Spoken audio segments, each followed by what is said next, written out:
Assalamualaikum warahmatullahi wabarakatuh. Bismillahirrahmanirrahim. Alhamdulillahirabbil alamin. Wassalatu wassalamu ala asyrafil anbiya'i wal mursalin sayyidina Muhammadin wa ala alihi wa sahbihi ajma'in. Amma ba'd, falhamdulillah ala kulli hal.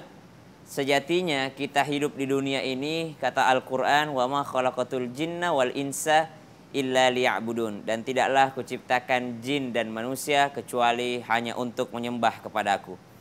Jadi kalau kita katakan apa itu ibadah, ibadah ya bukan hanya sholat, bukan hanya puasa, bukan hanya zakat, bukan hanya sedekah, bukan hanya haji, bukan hanya ritual-ritual saja.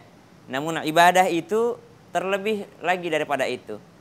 Kita kalau hidupnya hanya untuk ibadah, berarti segala kegiatan kita harus bernilai ibadah. Nah, itu yang dimaksud dengan wa ma khalaqatul jinna wal insa illa liya'budun. Maka kalau dikatakan ibadah, ibadah itu berarti penghambaan, abid ya, ibadah, abdun, hamba. Hamba itu adalah seseorang yang terkait dengan tuannya, yang tidak memiliki waktu, kapanpun tuannya membutuhkannya, dia harus siap. Dan dia berstatus sebagai hamba kapanpun itu, every time. Berbeda halnya dengan seorang karyawan. Seorang karyawan, dia akan menjadi karyawan hanya di dalam kantornya. Jikalau di luar kantor atau di luar jam kerja, dia tidak lagi disebut sebagai karyawan. Dia adalah seorang yang bebas ketika mereka sudah berada di luar jam kerja atau jam kantor. Berbeda dengan seorang hamba. Seorang hamba tidak memiliki waktu tertentu. Seorang hamba, jikalau dia sudah berstatus sebagai seorang hamba, maka seluruh gerak-geriknya, seluruh waktunya adalah milik tuannya. Wa ma khalaqatul jinna wal insa illa liya'budun. Maka tidaklah jin dan manusia aku ciptakan, kata Allah, kecuali untuk menjadi seorang hamba, kecuali hanya untuk mengabdi kepadaku. Maka apa yang harus kita lakukan? Jikalau status kita seorang hamba, maka tidak ada perbedaan antara kita sedang sholat ataupun di luar sholat. Kita semua tahu ketika orang sholat itu ya, habis sholat, kama shallaita ala sayyidina Ibrahim wa ala ali sayyidina Ibrahim wa barik ala sayyidina Muhammad kama barakta ala sayyidina Ibrahim wa ala ali sayyidina Ibrahim fil alamin innaka Hamidum Majid. Assalamualaikum warahmatullahi wabarakatuh. Assalamualaikum warahmatullahi. Biasanya kita membaca apa setelah sholat? Kita membaca istighfar. Astaghfirullahaladzim. Kenapa seseorang membaca istighfar? Berkata para ulama, itu seakan-akan mereka mohon ampun kepada Allah. Ya Allah, ampunilah aku, ampunilah dosaku ya Allah. Aku sholat aja masih mikirin yang lain, apalagi di luar sholat. Aku di dalam sholat aja masih mikirin yang macam-macam. Aku masih nggak inget sama kamu ya Allah di dalam sholat. Apalagi kalau aku di luar sholat. Di dalam sholat saja aku masih lupa kepadamu, apalagi aku sedang tidak sholat.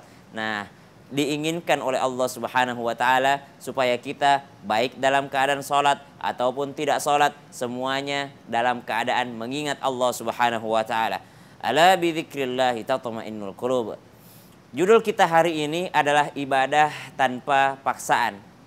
Justru sebenarnya kita dipaksa untuk beribadah oleh Allah Subhanahu wa Ta'ala. Dipaksa kita menjadi seorang hamba. Kenapa? Karena memang kita terlahir sebagai seorang hamba. Kita tidak punya pilihan lain selain menjadi hamba Allah Subhanahu wa Ta'ala. Dan penghambaan kita kepada Allah Subhanahu wa Ta'ala itu tidak akan pernah menambah kekuasaan Allah. Jangan kegeeran deh buat teman-teman sekalian, buat pemirsa Tempo yang dimuliakan Allah. Jangan kegeeran. Allah itu tidak butuh dengan kita. Tuhan itu nggak butuh dengan manusia. Tuhan itu nggak butuh kepada hambanya. Karena Tuhan memiliki hamba yang lainnya. Yang butuh adalah kita terhadap Tuhan kita. Maka kalau mau menikmati ibadah, yang pertama, tanamkan dalam diri kita bahwa kita lah yang membutuhkan Allah. Dan Allah tidak pernah membutuhkan manusia. Seandainya seluruh makhluk yang ada di muka bumi ini semuanya bergabung, baik jin, manusia, semua makhluk semuanya bergabung untuk bermaksiat kepada Allah. Jadi nggak ada satupun yang sholat misalnya, atau nggak ada satupun yang beribadah, atau semuanya kompak untuk berkumpul di suatu lapangan untuk bermaksiat kepada Allah, ya, melakukan larangan Allah, melawan Allah, maka itu tidak akan pernah menurunkan sedikit pun kekuasaan Allah. Begitu pula sebaliknya. Seandainya seluruh makhluk yang ada di muka bumi ini bergabung semuanya untuk beribadah kepada Allah. Semuanya beriman deh. Pokoknya semuanya beriman, semuanya sholat, semuanya puasa. nggak ada yang bermaksiat, semuanya taat kepada Allah. Itu sama sekali tidak menambah kekuasaan Allah sedikit pun. Allah itu kekuasaannya tetap dan hanya Allah Subhanahu wa taala yang menguasai atas segala sesuatu. Innallaha ala kulli syai'in qadir. Maka tanamkan dalam diri bahwa kitalah yang membutuhkan Tuhan, bukan Tuhan yang membutuhkan kita. Yang kedua, apa sih makna daripada ibadah itu? Beribadah itu segala jenis, segala pekerjaan yang kita lakukan bisa bernilai ibadah karena niatnya. Berkata para ulama, betapa banyak amal duniawi berubah menjadi amal akhirat karena benarnya niatnya. Dan betapa banyak amal akhirat dihapus pahalanya, habis pahalanya, berubah menjadi amal duniawi biasa karena salah niatnya. Ada orang lewat di masjid, lalu ketika dia lewat, dia mampir untuk sholat duhur. Ketika mampir sholat duhur, dia ketiduran sampai asar.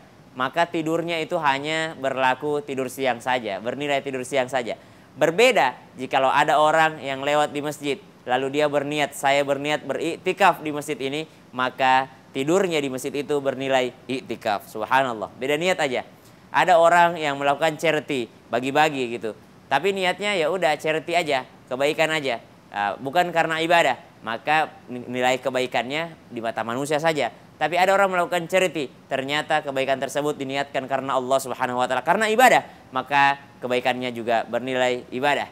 Ada orang yang tidak makan, tidak minum dari subuh sampai maghrib, maka dia hanya tidak makan dan tidak minum saja, tidak bernilai puasa. Kenapa? Karena tidak ada niat puasa. Berbeda, ada orang yang berniat puasa, namun ternyata di tengah-tengah siang lupa dia. Akhirnya dia makan siang sendirian. Maka subhanallah, apakah dia bernilai puasa? Tetap bernilai puasa meskipun dia makan. Kenapa? Karena makannya hanya lupa dan ada niatnya tadi. Itulah kehebatan daripada niat. Yang pertama, ingat Allah tidak membutuhkan kita, kita yang butuh Allah. Yang kedua, perbaiki niat kita ketika kita melakukan sesuatu. Karena dengan adanya niat, segala jenis pekerjaan apapun itu, ya seperti misalnya kita kejar duniawi, ya kerjanya misalnya di mata kita duniawi, kerja kantoran misalnya, atau misalnya bisnis.